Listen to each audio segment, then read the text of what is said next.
আমাদের সিনেমার নাম হচ্ছে বিশ্বাস করেন ভাই। এটা আমাদের অক্টোবরে আসার সম্ভাবনা বেশি। আর এটা গল্পটা আসলে মূলত দুটো ক্যারেক্টারেরকে নিয়ে গল্পটা শুরু হয়।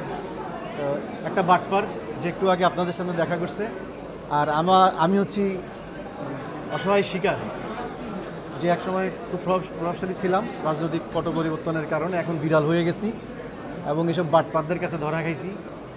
এই জাতীয় একটা গল্প আর কি, খুবই সমসাময়িক। নিকট অতীতে আমরা এই ধরনের অনেক বাস্তব প্রেক্ষাপট আমরা দেখছি, সেই জায়গা থেকেই করতে হয়েছে কাজটা।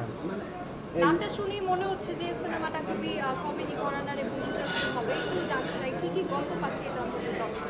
না, এটা তো পুরোপুরি আমি আপনাকে গল্পটা বলতে পারবো না, তবে হ্যাঁ এটা একটা ডার্ক কমেডি। একটা জিনিস হচ্ছে যে আপনাকে আপনার কর্মফল আপনাকে, আপনি যতই প্রভাবশালী হন, যত কিছুই হন, কর্মফল আপনাকে কোনো না কোনোভাবে পেয়ে যেতে হবে।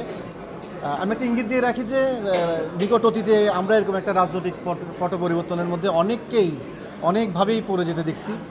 তো ওইটা একটা ডার্ক কমেডির মাধ্যমে আনা হয়েছে। তখন তার সিচুয়েশনটা কি, একসময় বাঘ হঠাৎ করে যে সবাইকে তোয়াজ করছে, অসহায় হয়ে যাচ্ছে, এটা একটা ডার্ক কমেডি। মানে বলা যায় ওয়ান কাইন্ড অফ একটা, মানে যেটা বলে আপনি বলতে চাচ্ছেন না, তারপরে আমি বলেই দিই যে সরকারের ক্ষমতায় থাকাকালীন একটা অবস্থা, ক্ষমতায় চলে যাওয়ার পরে যে অবস্থাটা, এই জিনিসটা আমরা এই সিনেমার মধ্যে দেখতে পাবো। হ্যাঁ, রাজনীতিবিদদের তো উত্থান পতন, এই সরকার পতন এবং আমাদের দেশের প্রেক্ষাপটে গল্পটা ওই মেজাজেরই। তবে যেহেতু গল্পটার মেকিং এবং গল্পটা বলার ক্ষেত্রে আমার কাছে এটা একটা নতুনত্ব মনে হয়েছে, যে এভাবেও গল্প বলা যায়। আমাদের গল্পগুলোকে তো আমরা আসলে একটা ফর্মুলার মধ্যে আবদ্ধ করে ফেলছি, আমাদের সিনেমাগুলো একটা ফর্মুলার মধ্যে আছে।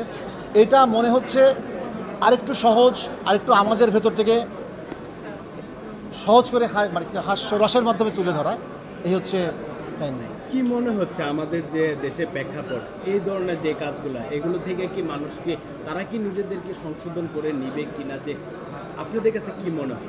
না, আমরা তো শিল্পী, আমরা তো আসলে ওই সমাজের দায়ের দিকগুলা মাথায় রাখি। তো আমরা এই কাজটা করার মাধ্যমে আমরা মনে করি যে দর্শকদের মননে আমরা একটা মেসেজ দিতে পারবো। মেসেজটা হচ্ছে যে এরকম, যে মূলত আপনাকে মানুষ থাকতে হবে, মানবিক থাকতে হবে। অমানবিক হলে কিন্তু ভাগ্য, প্রকৃতি, যাই বলি না কেন, তারা আপনাকে একটা অমানবিক নিষ্ঠুর একটা প্রতিক্রিয়া আপনাকে দেখাবে, আপনি পালানোর পথ পাবেন না। Thank you so much.